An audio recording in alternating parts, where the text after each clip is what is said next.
유튜브로 읽는 박정희 전기 7권 개방형 대전략 이동원 외무장관.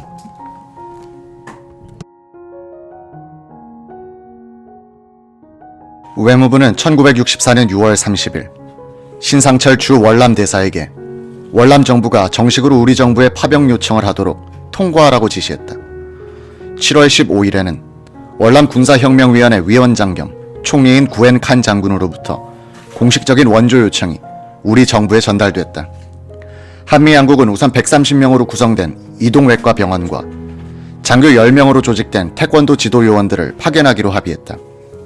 미국 측은 파월 한국군의 장비, 시설, 보급, 정비 및 급식에 대한 군수 지원을 책임지고 한국군은 이들의 봉급, 수당, 출장비를 부담하기로 했다. 파병에 따른 예산 지출의 대부분이 미국 측 부담으로 된 것이다. 우리 정부는 파월되는 우리 군 요원들의 외교상 지위 문제로 월남 정부와 협상을 벌이기 시작했다. 1950년 12월 23일 미국이 캄보디아, 프랑스, 라오스, 월남 정부와 서명한 오자 협정은 재월 미군에 대해 외교관과 같은 치외 법권을 인정하고 있었다. 미군에 대해 무관세, 무과세, 독자적인 재판 관할권 등을 명시한 이 특혜를 우리도 받아야 한다는 것이 박정희 정부의 방침이었다. 월남을 지원하기 위하여 파견된 호주 군사훈련단은 사전에 미군과 협의하여 미군과 같은 치외 법권의 특혜를 받기로 월남 정부와 합의한 상태였다. 월남 정부는 호주에 대한 것과 같은 특권을 한국 군인들에게 부여하는 것을 꺼려했다. 그 대신 콜롬보 계획에 의하여 월남에 파견된 외국인들에게 주는 정도의 특권만 주겠다고 했다. 우리 정부와 신상철 대사는 월남 정부를 압박하여 결국은 미군과 호주군이 누리는 정도의 외교관 대우를 얻어냈다.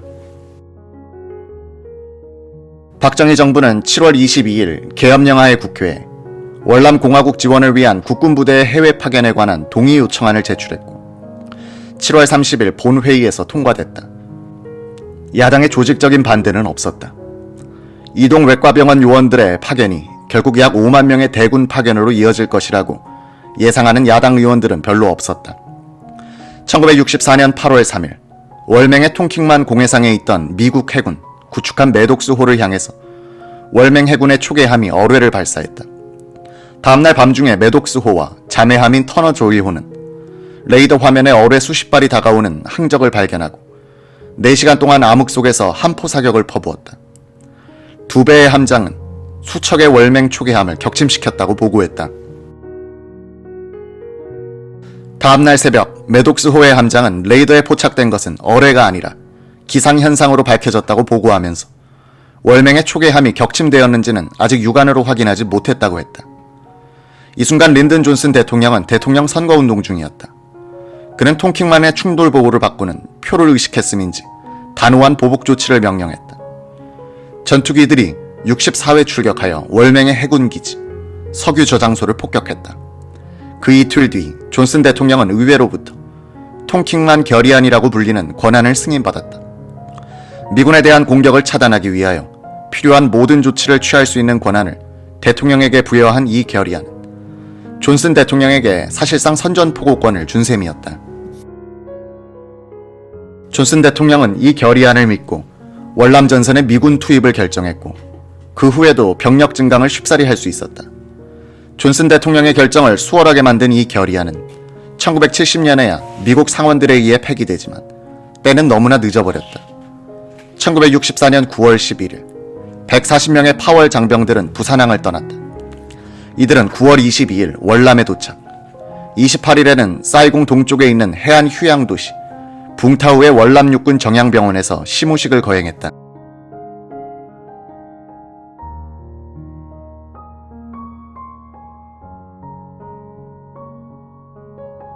(1964년 9월 30일) 밤 청와대에서는 박정희 대통령의 47회 생일 축하 모임이 있었다. 박 대통령은 이효상 국회의장, 조진만 대법원장, 정일권 국무총리, 정구영 공화당 의장, 최두선, 김현철 전 총리, 이주일 감사원장, 이석재 총무처장관, 김영욱 정보부장을 초청하여 저녁 식사를 했다. 반주를 곁들인 모임은 술잔이 빠르게 돌아가면서 노래 자랑으로 변했다. 이 자리의 분위기를 이끈 것은 주력의 관록자 최두선 전 총리였다. 박 대통령은 황성예터를 불렀고 정구영은 푸른 하늘 은하수를, 이호상 최두선은 노세 젊어서 노세를 합창했다. 밤 11시 30분까지 간 이날 모임은 그러나 박 대통령의 진짜 생일보다 40여일 먼저 치른 것이었다. 박 대통령은 1917년 11월 14일 오전 11시경에 태어났는데 그날은 음력으로 9월 30일이었다. 박 대통령의 생일은 그냥 9월 30일로 알려졌고 외부에서도 이날에 축하를 해주곤 했다. 박 대통령은 다른 사람들이 모두 내 생일을 9월 30일로 생각하니 거기에 따르면 되는 것 아닌가라고 대수롭지 않게 생각했다고 한다. 생일 기념이 11월 14일로 바뀐 것은 몇 년 뒤의 일이다.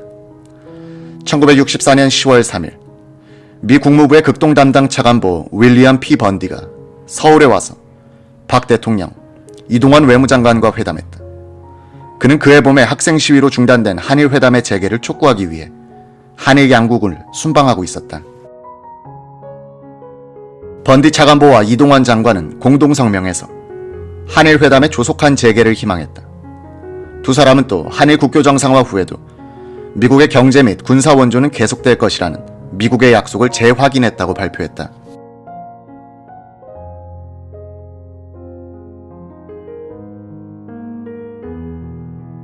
한일 국교 정상화 회담과 월남 파병 때의 외무장관인 고 이동원에 따르면 한미 양국의 고위층 사이에 월남 파병에 대한 공식적인 논의가 본격화된 것은 1964년 10월 2일 윌리엄 P. 번디 미 국무부 차관보의 방한 때였다고 한다.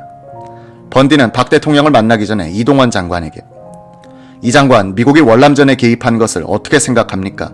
라고 묻더란 것이다. 나는 미국이 소련 준공의 눈치를 보면서 북이 17도선 남쪽에서 제한전쟁을 벌이고 있는 것을 이해할 수 없습니다. 존슨 대통령은 어떻든 힘으로 월맹을 굴복시키려고 합니다. 한국이 우리를 도와줄 수 있겠습니까? 우리 육군의 의무대대와 태권도 교관 등 140명이 이미 월남에 상륙하여 근무를 시작한 때였으므로 번디가 말한 도움이란 전투병력의 파견을 의미하는 것이었다. 이동환은 그 문제는 각하만이 결정할 수 있습니다 하고 입을 닫았다고 한다. 번디는 박 대통령을 만난 자리에서 월남 문제를 제기했다. 미국은 지금 월남에서 어려운 처지에 빠져 있습니다. 존슨 대통령은 각하께 이런 미국의 처지를 꼭 말씀드리라 부탁했습니다. 번디 차관보는 전투부대의 파병 요청이란 말은 꺼내지 않고 박 대통령이 먼저 파병 용의를 밝히도록 유도하는 듯한 말을 했다. 박 대통령은 번디의 전술에 말려드는 것 같았다고 한다. 내 생각엔 미국은 소련과 중국을 너무 의식하는 것 같아요. 월맹은 베트공을 동원해 대들고 있는데 미국은 캄보디아 국경을 성역처럼 생각하고 그저 17도선 이남만 지키려 하는데 전쟁이란 무조건 이기고 봐야 하는 것 아닙니까? 각하 생각이 옳습니다. 이제 존슨 대통령도 중대 결심을 하려 합니다. 물론 거기엔 각하께서 지적하신 대로 북폭과 해안 봉쇄도 포함되어 있습니다. 존슨 대통령이 그런 결심으로 우리에게 군사협조를 요청한다면 난 언제라도 미국을 도울 용의가 있습니다. 번디는 박 대통령으로부터 파병 언지를 받았다고 생각해 여간 기분 좋아하지 않았다. 그는 이동환 장관과 함께 숙소로 돌아가는 차중에서 박 대통령에 대한 찬사를 늘어놓았다. 이 장관은 여기에 제동을 걸어야겠다고 생각했다. 번디 차관보, 월남 파병에 대한 대통령의 이야기를 너무 액면 그대로 받아들이지 않는 것이 좋겠어요. 미국 정부가 정식으로 파병을 요청하면 그때는 내가 실무적으로 처리해야 하는데 해결해야 할 일이 너무 많을 겁니다. 월남 파병을 전제로 한 한미 협상에서 이동환 장관은 윈슬롭 G. 브라운 주한미국 대사를 상대하면서 악역을 자임했다. 그는 미국의 애를 태워 최대한의 보상을 얻어내려고 했다.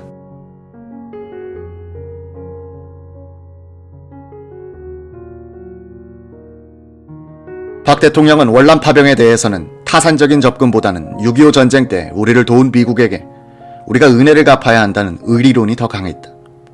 이동환 장관은 그런 박 대통령에게 이런 논리를 폈다는 것이다. 월남전의 장래는 불투명합니다. 이미 대세가 공산주의자들 편으로 기울어져 미군이 참전하더라도 질 가능성이 있습니다. 우리로서는 서둘 필요가 없습니다. 우리의 참전을 어떻게 하면 조국 근대화 사업에 이용하느냐, 최악의 경우 미국이 패전했을 때 어떻게 그 후유증을 최소화하느냐에 대해 신경을 써야 합니다. 박 대통령은 우리가 너무 야박하게 구는 것은 아닐까. 일단 군대를 보내놓고 미국과 이야기할 수도 있지 않은가라고 했다. 카카, 그건 그렇지 않습니다. 미국이 이렇게 매달리는 건 그쪽이 다급하기 때문입니다. 이럴 때 최대한의 실리를 챙겨야 합니다. 일단 파병하고 난 뒤에는 흥정이 어려워집니다. 브라운 대사에게는 크게 인심을 쓰십시오. 나는 전투병력의 파월에 찬성한다. 나머지는 외무장관과 협의해주기 바란다. 라고만 하시고 실무적인 문제는 저에게 맡겨주십시오. 그리고 당분간 브라운 대사를 만나주지 마십시오. 최고회 의장 시절 박정희 대통령 권한대행의 비서실장으로 있다가 태국 주재 대사로 나갔던 이동원은 1964년 7월 27일 외무장관으로 임명되었다.